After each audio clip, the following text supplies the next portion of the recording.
جابر ابن عبداللہ انصاری بیان کرتے ہیں کہ ہم نے حجۃ الوداع میں رسول اللہ صلی اللہ علیہ وآلہ وسلم کے ساتھ حج کیا۔ جب رسول اللہ حج اور اس کے فرائض سے فارغ ہو گئے تو خانہ کعبہ کو وداع کرنے کے لیے تشریف لائے اور حلقہ در کو ہاتھ میں تھام کر آواز بلند ارشاد فرمایا، اے لوگو! اس آواز کو سنتے ہی وہ سارے لوگ جو مسجد الحرام اور بازار میں تھے جمع ہو گئے۔ اس وقت آپ نے ارشاد فرمایا، سنو، میں بتانا چاہتا ہوں جو میرے بعد ہوگا۔ تم میں سے جو حاضر ہے وہ غائبین تک اسے پہنچا دے۔ پھر رسول اللہ نے گریہ فرمانا شروع کیا اور آپ کو گریہ کرتے ہوئے دیکھ کر سارے حاضرین بھی رونے لگے۔ پھر رسول اللہ نے فرمایا کہ خدا تم پر رحم کرے، یہ جان رکھو کہ تم آج کے دن سے 140 سال تک اس پتے کی مانند ہو جس میں کانٹا نہ ہو، اور پھر اس کے بعد 200 سال تک ایسا زمانہ ہوگا جس میں پتا بھی ہوگا اور کانٹا بھی ہوگا، پھر اس کے بعد فقط کانٹا ہے، پتا نہیں ہے، یہاں تک کہ اس زمانے میں سلطان جابر، بخیل سرمایہ دار، دنیا پرست عالم، جھوٹے فقیر، فاسق و فاجر بوڑھے، بے حیا لڑکے اور احمق عورتوں کے علاوہ لوگ نظر نہیں آئیں گے۔ پھر رسول اللہ نے گریہ فرمایا۔ سلمان فارسی رضی اللہ تعالی عنہ اٹھے اور انہوں نے عرض کی، یا رسول اللہ، یہ بتلائیے کہ ایسا کب ہوگا؟ ارشاد فرمایا، اے سلمان، یہ اس وقت ہوگا جب تمہارے علماء کم ہو جائیں گے اور تمہارے قاریان قرآن ختم ہو جائیں گے اور تم زکوٰۃ کی ادائیگی قطع کر دو گے اور اپنے اعمال بد کو ظاہر کرو گے، جب تمہاری آوازیں تمہاری مسجدوں میں بند ہوں گی اور جب تم دنیا کو سر پر اٹھاؤ گے اور علم کو زیر قدم رکھو گے، اور جب جھوٹ تمہاری گفتگو ہوگی، غیبت تمہاری نقل محفل ہوگی اور حرام مال غنیمت ہوگا، اور جب تمہارا بزرگ تمہارے خردوں پر شفقت نہیں کرے گا اور تمہارا خرد تمہارے بزرگوں کا احترام نہیں کرے گا، اس وقت تم پر اللہ کی لعنت نازل ہوگی اور تمہاری امت تمہارے درمیان قرار دے گا،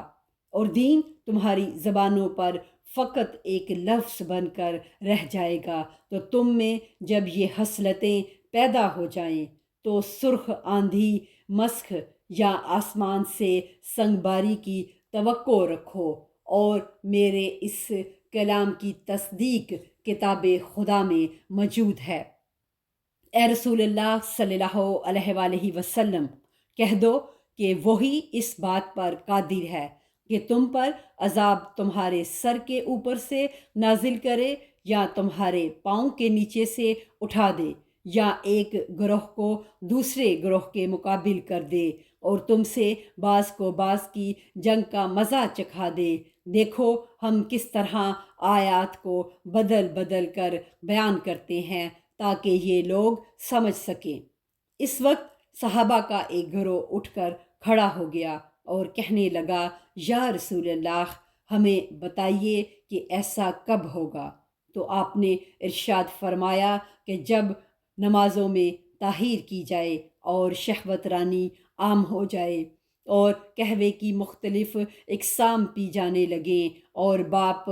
اور ماں کو لوگ گالیاں دینے لگیں، یہاں تک کہ حرام کو مال غنیمت اور زکوٰۃ دینے کو جرمانہ سمجھنے لگیں، مرد اپنی بیوی کی اطاعت کرنے لگے اور اپنے ہمسائے پر ظلم کرے اور قطع رحم کرنے لگے، اور بزرگوں کی شفقت اور رحم ختم ہو جائے اور خردوں کی حیا کم ہو جائے، اور لوگ عمارتوں کو مضبوط بنانے لگیں اور اپنے خادموں اور لونڈیوں پر ظلم کرنے لگیں اور ہوا و ہوس کی بنیاد پر گواہی دیں اور ظلم سے حکومت کریں، اور مرد اپنے باپ کو گالی دینے لگے اور انسان اپنے بھائی سے حسد کرنے لگے اور حصہ دار خیانت سے معاملہ کرنے لگے اور وفا کم ہو جائے اور زنا عام ہو جائے اور مرد عورتوں کے کپڑوں سے اپنے آپ کو آراستہ کرے اور عورتوں سے حیا کا پردہ اٹھ جائے اور تکبر دلوں میں اس طرح داخل ہو جائے جس طرح زہر جسموں میں داخل ہو جاتا ہے اور نیک عمل کم ہو جائیں اور جرائم بے انتہا عام ہو جائیں اور فرائض الہی حقیر ہو جائیں اور سرمایہ دار مال کی بنا پر اپنی تعریف کی خواہش کریں اور لوگ موسیقی اور گانے پر مال صرف کریں اور دنیا داری میں سرگرم ہو کر آخرت کو بھول جائیں اور تقوی کم ہو جائے اور طمع بڑھ جائے اور انتشار و غارت گیری بڑھ جائے اور ان کی مسجدیں اذان سے آباد ہوں اور ان کے دل ایمان سے خالی ہوں اس لیے کہ وہ قرآن کا استخفاف توہین کریں اور صاحب ایمان کو ان سے ہر قسم کی ذلت و خواری کا سامنا کرنا پڑے تو اس وقت دیکھو گے کہ ان کے چہرے آدمیوں کے چہرے ہیں اور ان کے دل شیطانوں کے دل ہیں اور ان کی گفتگو شہد سے شیریں ہے اور ان کے دل حنظل سے زیادہ کڑوے ہیں تو وہ بھیڑیے ہیں جو انسانی لباس میں ہیں ایسے زمانے میں کوئی دن ایسا نہ ہوگا جب خدا ان سے یہ نہ کہے گا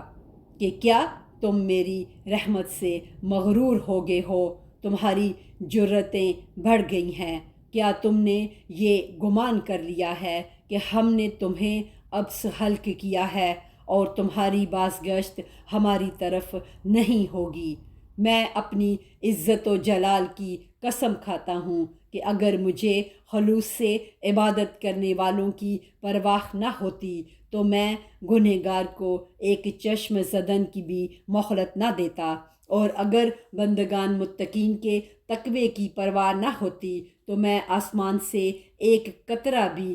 نہ برساتا اور زمین پر ایک سبز پتا نہ اگاتا تعجب ہے ان لوگوں سے جن کے خدا ان کے اموال ہیں جن کی تمنائیں طویل ہیں اور عمریں کوتاہ اس کے باوجود وہ جوار رحمت میں آنا چاہتے ہیں حالانکہ وہ عمل کے بغیر نہیں پہنچ سکتے ہیں اور عمل عقل کے بغیر کامل نہیں ہوتا